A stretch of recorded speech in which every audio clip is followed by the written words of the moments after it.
ট্রাইব্যুনালে দণ্ডিতরা নির্বাচনে অংশ নিতে পারবেন না বললেন অ্যাটর্নি জেনারেল। আওয়ামী লীগের সহযোগীরাও হবেন অপরাধী। আওয়ামী লীগ একটি নিষিদ্ধ সত্তার নাম।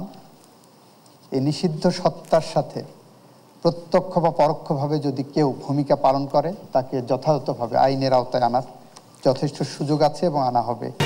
রাষ্ট্র পরিচালনায় যুক্তদের জবাবদিহিতার শাস্তির বিধান জরুরি মন্তব্য নজরুলের। ভালো নির্বাচনে বড় সংস্কার বললেন মান্না।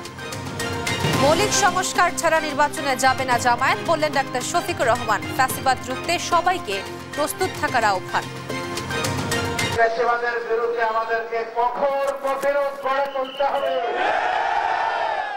এই প্রতিরোধের জন্য দেশবাসীকে প্রস্তুত থাকতে হবে ইনশাআল্লাহ।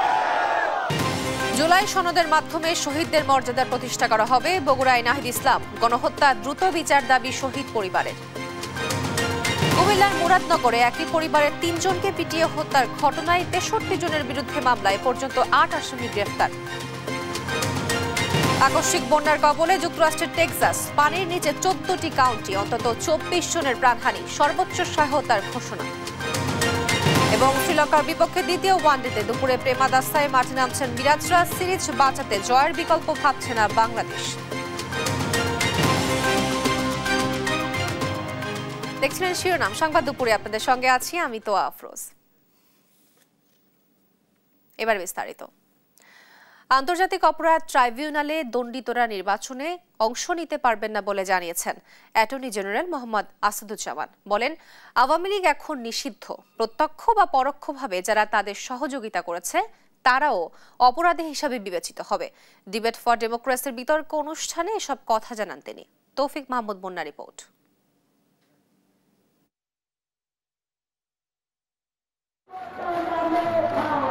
২০২৪ সালে কোটা আন্দোলন ঘিরে সারা দেশে শুরু হয় ছাত্র আন্দোলন। সেই আন্দোলন রূপ নেয় অভ্যুত্থানে। ছাত্র আন্দোলনের মুখে ৫ আগস্ট দেশ ছাড়েন সাবেক প্রধানমন্ত্রী শেখ হাসিনা। অবসান ঘটে আওয়ামী লীগের টানা ১৫ বছর শাসনের। শনিবার সকালে এফডিসি মিলনায়তনে ডিবেট ফর ডেমোক্রেসি আয়োজন করে জুলাই আন্দোলনের চেতনা বাস্তবায়নে করণীয় ছায়া সংসদ। আর এই অনুষ্ঠানে প্রধানমন্ত্রী হিসেবে যোগ দেন অ্যাটর্নি জেনারেল মোহাম্মদ আসাদুজ্জামান। এ সময় আন্তর্জাতিক অপরাধ ট্রাইব্যুনালে দণ্ডিতরা নির্বাচনে অংশ নিতে পারবেন না সাফ জানিয়ে অ্যাটর্নি জেনারেল বলেন, মানবাধিকার লঙ্ঘনের জন্য দল হিসাবে আওয়ামী লীগের বিচার হবে। যে নিষেধাজ্ঞাটা জারি করা হয়েছে সেই নিষেধাজ্ঞাটা সাময়িক বলে আমার কাছে মনে হয়নি। এই নিষেধাজ্ঞাটা আইনের আওতায়, আইনের প্রয়োগে স্থায়ী নিষেধাজ্ঞা হিসাবে এসেছে। সেই নিষেধাজ্ঞাটার সংসদ নির্বাচনের আগে কতটুকু প্রত্যাহার করা হবে সেটা পলিসি ডিসিশন। তবে আপনারা জানেন, আন্তর্জাতিক অপরাধ ট্রাইব্যুনালের যে আইন, সেই আইনে একটি সংগঠনেরও বিচার করা। আওয়ামী লীগ একটি নিষিদ্ধ দল উল্লেখ করে অ্যাটর্নি জেনারেল বলেন, যারা আওয়ামী লীগকে পুনর্বাসনের চেষ্টা করবে তাদের বিরুদ্ধেও নেওয়া হবে ব্যবস্থা। আওয়ামী লীগ একটি নিষিদ্ধ সত্তার নাম। এই নিষিদ্ধ সত্তার সাথে প্রত্যক্ষ বা পরোক্ষভাবে যদি কেউ ভূমিকা পালন করে তাহলে আমি নিশ্চিতভাবে বলবো সেও অপরাধে সম্পৃক্ত হচ্ছে এবং সেই অপরাধের জন্য তাকে যথাযথভাবে আইনের আওতায় আনার যথেষ্ট সুযোগ আছে এবং আনা হবে। রাজনৈতিক দ্বন্দ্ব থাকলেও আওয়ামী লীগের বিরুদ্ধে সবাই ঐক্যবদ্ধ বলে জানান রাষ্ট্রের প্রধান আইন কর্মকর্তা। তৌফিক মাহমুদ মুন্না, দেশ টিভি, ঢাকা। যারাই রাষ্ট্র ক্ষমতার অধিকার পাবে তাদের জবাবদিহিতা নিশ্চিতে শাস্তির বিধান থাকা উচিত বলে মন্তব্য করেছেন বিএনপির স্থায়ী কমিটির সদস্য নজরুল ইসলাম খান। আর নাগরিক ঐক্যের সভাপতি মাহমুদুর রহমান মান্না বলেন, অন্তর্বর্তী সরকার যেহেতু কোনো সংস্কার করতে পারছে না, সেক্ষেত্রে সবচেয়ে বড় সংস্কার হতে পারে একটি ভালো নির্বাচন করা। শিউলি রায়কে সঙ্গে নিয়ে সাইফুল রিপনের প্রতিবেদন।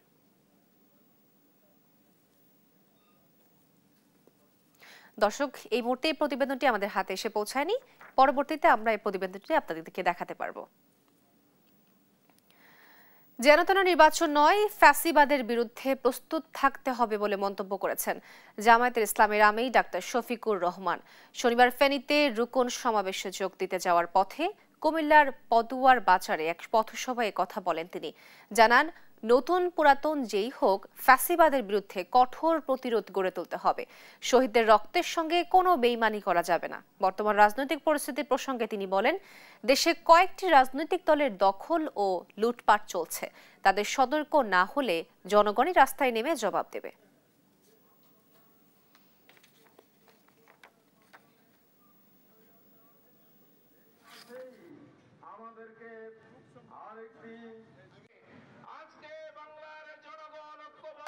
ফ্যাসিবাদের বিরুদ্ধে আমাদেরকে কঠোর প্রতিরোধ গড়ে তুলতে হবে। এই প্রতিরোধের জন্য দেশবাসীকে প্রস্তুত থাকতে হবে ইনশাআল্লাহ।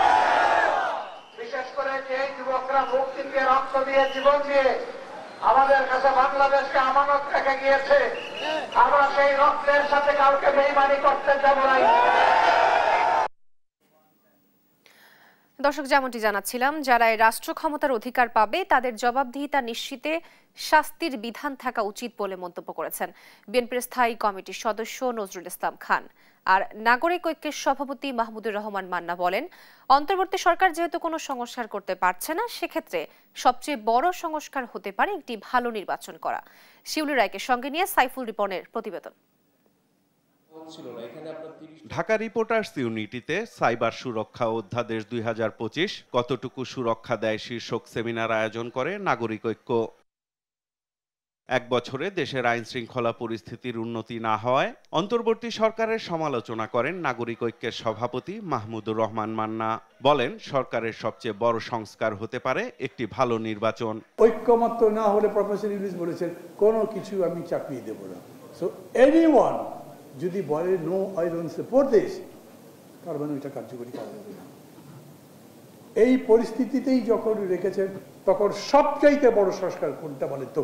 যেহেতু তারা পারছে না, এক বছরে পারেনি, আবার কেউ যদি বড় দল বা মাঝারি দল একটা আপত্তি করলে সেটার মধ্যে যেতে পারবেন না, তাহলে সবচাইতে বড় সংস্কার হওয়ার বিষয় ছিল ভালো একটা নির্বাচন দিয়ে যান। বিএনপির স্থায়ী কমিটির সদস্য নজরুল ইসলাম খান বলেন, জবাবদিহিতার আওতায় আনতে হবে রাষ্ট্র পরিচালনায় যুক্ত সবাইকে। যারা বড় বড় দায়িত্ব পালন করছে তারা তো এই দেশ এবং দেশের মানুষের অনেক বড় ক্ষতি করতে পারে। তাহলে এর প্রত্যেকটা প্রতিষ্ঠানের ব্যাপারে এই যে সুরক্ষা আইন, এইসব আইনের যারা কার্যকর করবে, প্রত্যেকটা ব্যাপারে যারাই ক্ষমতার অধিকারী হবে রাষ্ট্রের মাধ্যমে, তাদের প্রত্যেককে দায়বদ্ধ এবং জবাবদিহিতার আওতায় আনা। আর সে কারণে তারা যদি তাদের দায়িত্ব পালনে অবহেলা করে কিংবা অপরাধমূলক কোনো কাজে যুক্ত হয়, তাহলে তাদের জন্য শাস্তি হয়, সেই বিধানও যেন প্রত্যেক আইনে থাকে, এরকম একটা দাবিও আমাদের থাকা দরকার। মুক্তিযুদ্ধ থেকে শুরু করে 24-এর গণ অভ্যুত্থান পর্যন্ত বিপুল আত্মত্যাগের মধ্য দিয়ে এগিয়ে যাওয়ার চেষ্টা বারবার পিছিয়ে যাওয়া গ্রহণযোগ্য নয় বলেও মন্তব্য করেন নজরুল ইসলাম খান। আস্তে আস্তে মানুষ উন্নত হয়, আস্তে আস্তে মানুষের পরিবর্তন হয়, ইতিবাচক পরিবর্তন। আর আমরা বারবার যেন সাপ লুডুর মতো অনেক দূর আগে যাই, আবার সাপে কেটে নিচে চলে আসি, আবার আগানোর চেষ্টা করি। এটা গ্রহণযোগ্য না। এদিকে ঢাকা বিশ্ববিদ্যালয়ে জাতীয়তাবাদী লেখক ফোরাম আয়োজিত শহীদ জিয়া ও বাংলাদেশি জাতীয়তাবাদ শীর্ষক আলোচনায় কথা বলেন বিএনপির স্থায়ী কমিটির সদস্য ডক্টর আব্দুল মঈন খান। শহীদ প্রেসিডেন্ট জিয়া রহমান একদলীয় শাসন উৎখাত করে তিনি বহুদলীয় গণতন্ত্র বাংলাদেশের কোটি কোটি মানুষের হাতে ফিরিয়ে দিয়েছিলেন। এইখানেই তার ঔদার্য, এইখানেই তার মহত্ব। সাইফুল রিপন, দেশ টিভি, ঢাকা। কোনো ষড়যন্ত্র নয়, প্রধান উপদেষ্টার ঘোষিত সময়ে জাতীয় সংসদ নির্বাচন হবে।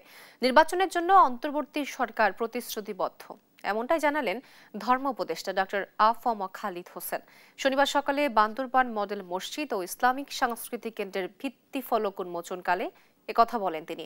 ধর্ম উপদেষ্টা আরও বলেন, মসজিদের মাধ্যমে নৈতিকতা মূল্যবোধ প্রতিষ্ঠিত হবে। পাহাড়ের সাম্প্রদায়িক সম্প্রীতির বার্তা ছড়িয়ে দেওয়ার কথাও জানান ধর্ম উপদেষ্টা। বান্দরবান জেলা মডেল মসজিদ নির্মাণে জায়গা জটিলতার কারণে দীর্ঘদিন কাজ শুরু করতে পারেনি নির্মাণকারী প্রতিষ্ঠান গণপূর্ত বিভাগ। পরবর্তীতে বর্তমান সরকারের উদ্যোগে মসজিদটি নির্মাণ হচ্ছে।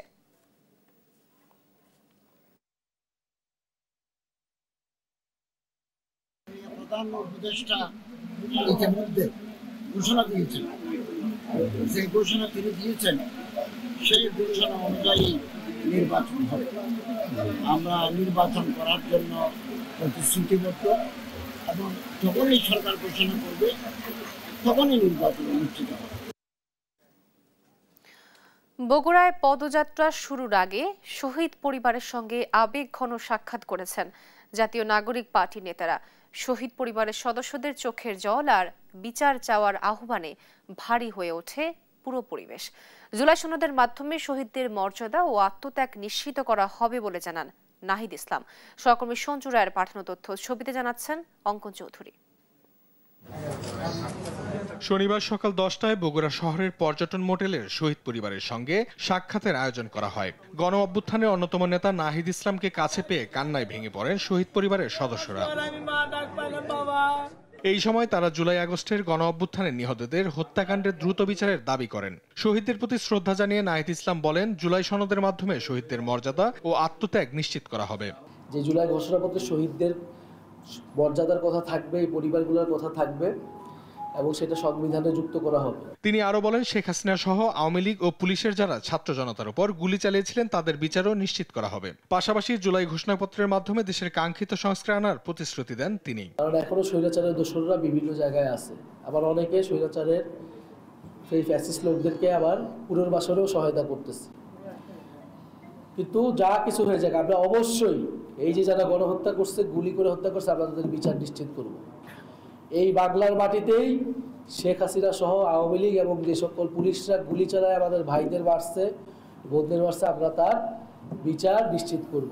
শহীদ পরিবারের সঙ্গে সাক্ষাৎ শেষে বগুড়া পলিটেকনিক্যাল ইনস্টিটিউটের সামনে থেকে শহরের সাতমাথা পর্যন্ত পদযাত্রা করেন এনসিপির শীর্ষ নেতারা। এছাড়া বগুড়া শিবগঞ্জের মেকামতলা ও কিচক বন্দরে পথসভা করেন তারা। সন্তানের যে কোনো মৃত্যুই কষ্টকর, কিন্তু এইভাবে সন্তানকে হারাবেন সেটা তো কেউ চিন্তা করেননি। যেই জন্য আপনাদের এই ট্রমাটা আমাদের রাষ্ট্রেরই দায় নিতে হবে। শহীদ পরিবারের কান্নায় মিশে গেছে ন্যায় বিচারের আকুতি। শহীদদের রক্তে লেখা ইতিহাসের মর্যাদা রক্ষায় এবার স্পষ্ট অবস্থান নিয়েছে এনসিপি। বিচার না হওয়া পর্যন্ত রাজপথে লড়াই চালিয়ে যাওয়ার ঘোষণা দিয়েছেন দলের শীর্ষ নেতারা। News desk, Desh TV. Long march to Dhaka কর্মসূচিতে যোগ দিয়ে পুলিশের গুলিতে শহীদ হন সাভারের 10ম শ্রেণীর শিক্ষার্থী সাফওয়ান আক্তার সত্য। এ ঘটনার প্রায় 1 বছর পেরিয়ে গেলেও পরিবারে আজও বিরাজ করছে শোক। সাফওয়ানের মায়ের অভিযোগ, সন্তানের আত্মত্যাগেও মেলেনি কাঙ্ক্ষিত বাংলাদেশ। আর বাবার দাবি, সন্তান হত্যার যথাযথ বিচার। দেওয়ানী মনির রিপোর্ট। স্কুলের আইডি কার্ড কিংবা ছবি স্পর্শেই প্রিয় সন্তানের অনুভূতিতে আজও অঝরে কাঁদেন সাভারে জুলাই আন্দোলনে শহীদ সাফওয়ান আক্তার সদ্দর মা। সাভার ক্যান্টনমেন্ট পাবলিক স্কুলের 10ম শ্রেণীর মেধাবী শিক্ষার্থী ছিলেন সাফওয়ান। ইচ্ছে ছিল ইঞ্জিনিয়ার হবার। গত 5 আগস্ট বাবার সাথে লং মার্চ টু ঢাকা কর্মসূচিতে যোগ দেন। এরপর সাভার পাকিজামোড় এলাকায় পুলিশের গুলিতে শহীদ হন তিনি। শেষ হয়ে যায় প্রিয় সন্তানকে ঘিরে পরিবারের সব আশা আকাঙ্ক্ষা। সাফওয়ানের মায়ের অভিযোগ, সন্তানের আত্মত্যাগের বিনিময়েও এখনো মেলেনি কাঙ্ক্ষিত বাংলাদেশ। আমি ইঞ্জিনিয়ারের মা বানাবো, আমি ইঞ্জিনিয়ার হব। ইঞ্জিনিয়ার তো আর আসে না, ওকে নিয়ে গেল আমার ইঞ্জিনিয়ারের প্রাণটা। আল্লাহর কাছে আমি বিচার চাই। পুলিশের জন্য আমার ছেলেকে যে কষ্ট দিচ্ছে, ওই পুলিশের জন্য আরো অধিক কষ্ট পায়। দেশকে ফ্যাসিবাদ আর বৈষম্য মুক্ত করতে জুলাই আন্দোলনে সন্তানকে নিয়ে যোগ দেন বাবা আখতারুজ্জামান। দেশ স্বৈরাচার মুক্ত হলেও প্রিয় সন্তানকে হারিয়ে বিষাদে ঢেকে গেছে জীবনের সব আয়োজন।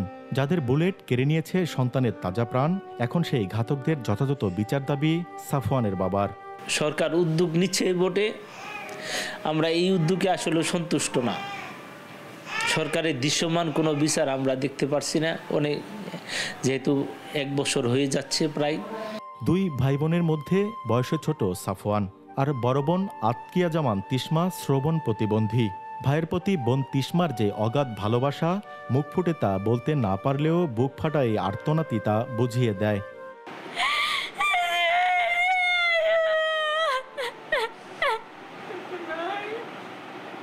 বাবা বাসায় ফিরলে এখন আর জড়িয়ে ধরে কেউ চুমো দেন না। মাকেও আর স্বপ্ন দেখান না ইঞ্জিনিয়ার হয়ে সুখের দিন কাটানোর। সন্তান হারানোর 1 বছর পরে এসে শহীদ সাফওয়ানের পরিবারের প্রত্যাশা, আগামীর দেশ হোক সকল অন্যায় অবিচারমুক্ত সোনার বাংলাদেশ। দেওয়ানী মন, দেশ টিভি, সাভার। রামপুরায় কার্নিশে ঝুলন্ত তরুণকে গুলি করে হত্যা চেষ্টার মামলায় ডিএমপির মতিঝিল বিভাগের সাবেক এডিসি রশেদ সহ ৫ জনের বিরুদ্ধে তদন্ত প্রায় শেষ বলে জানিয়েছেন প্রসিকিউটর গাজী MH তামিম। গণমাধ্যমে পাঠানো এক ভিডিও বার্তায় এ কথা জানান তিনি। তদন্ত প্রতিবেদন দ্রুত ট্রাইব্যুনালে জমা দেওয়া হবে জানিয়ে তিনি বলেন, আগস্টের শুরুতেই শেখ হাসিনার বিরুদ্ধে সাক্ষ্য গ্রহণ শুরু হবে। জুলাই আগস্ট গণঅভ্যুত্থানের সময় রামপুরায় কার্নিশে ঝুলে থাকা আমির হোসেনের উপরে নির্বিচারে গুলিবর্ষণ এবং ওই ঘটনাস্থলের সামনে আরও দুজনকে নির্মমভাবে গুলি করে হত্যা করার তদন্ত প্রায় শেষ পর্যায়ে। খুবই শীঘ্রই এই ঘটনার তদন্ত প্রতিবেদন প্রসিকিউশনের হাতে আসবে এবং এই জুলাই মাসের একদম শেষের দিকে অথবা অগস্ট মাসের প্রথম সপ্তাহের মধ্যেই সাবেক প্রধানমন্ত্রী শেখ হাসিনার মামলার সাক্ষ্য গ্রহণ শুরু হবে বলে প্রসিকিউশনের পক্ষ থেকে আমরা আশা করছি। গণমাধ্যমের ওপর কোনো হস্তক্ষেপ করছে না অন্তর্বর্তী সরকার, এমনটি জানিয়েছেন প্রেস সচিব শফিকুল আলম। শনিবার রাজধানীর কাউরান বাজারে ডেইলি স্টার ভবনের সেমিনার রুমে গণমাধ্যম সংস্কার প্রতিবেদন পর্যালোচনা বিষয়ক সেমিনারে তিনি এসব কথা বলেন। জানান, বিগত সময়ে সাংবাদিকরা সরকার নিয়ন্ত্রিত ছিল, কোনো এজেন্সি যেন গণমাধ্যমকে ভয় না দেখায় সে ব্যবস্থা করা হয়েছে বলেও জানান প্রেস সচিব।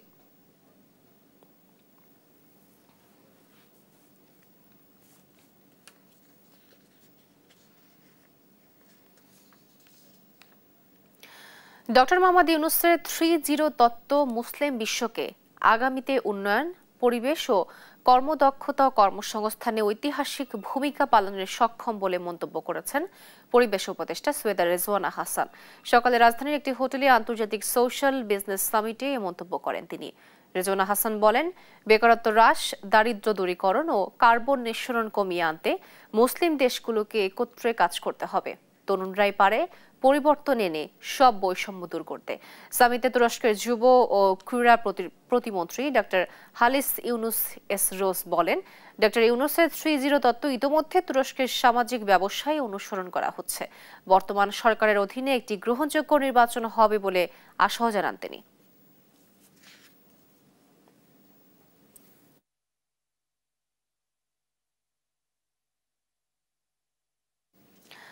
চট্টগ্রাম শাহ আমানত আন্তর্জাতিক বিমানবন্দরে অবতরণের পর রানওয়েতে আটকে পড়া বিমানটি নিরাপদ স্থানে সরিয়ে নেওয়া হয়েছে। স্বাভাবিক হয়েছে বিমানে ওঠানামা। বিমানবন্দরের জনসংযোগ কর্মকর্তা জানান, শনিবার সকাল 9:30টায় মদিনা থেকে বিমান বাংলাদেশ এয়ারলাইন্সের ফ্লাইট BG138 শাহ আমানত বিমানবন্দরে অবতরণ করে। তখন প্রচণ্ড বৃষ্টি থাকায় ইউটার্ন নেওয়ার সাময়িক যান্ত্রিক ত্রুটির কারণে রানওয়ে 23 প্রান্তে আটকা পড়ে বিমানটি। উড়োজাহাজটিতে প্রায় 400 হজ যাত্রী ও প্রবাসী যাত্রী ছিলেন। বেলা 11টা থেকে 20 এর রানওয়ে থেকে বিমানটিকে নিরাপদে সরিয়ে নিয়ে আসা হয়। এরপর স্বাভাবিক হয় রানওয়ে।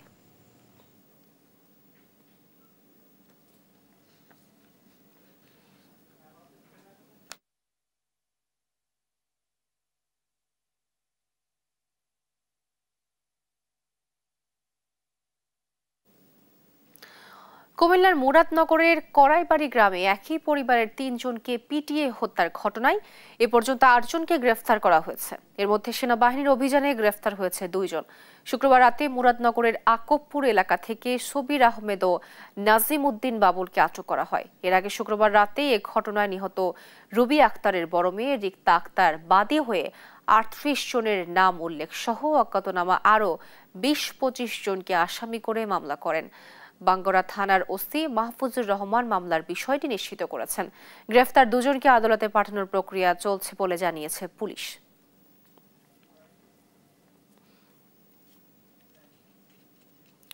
সনাতন ধর্মাবলম্বীদের উল্টো রথ আজ, এই বিষয়ে জানাতে ঢাকেশ্বরী জাতীয় মন্দির থেকে সরাসরি যুক্ত হচ্ছেন আমাদের সহকর্মী মোহাম্মদ আলাউদ্দিন। আলাউদ্দিন, উল্টো রথের আনুষ্ঠানিকতার বিষয়ে আমাদেরকে জানাবেন।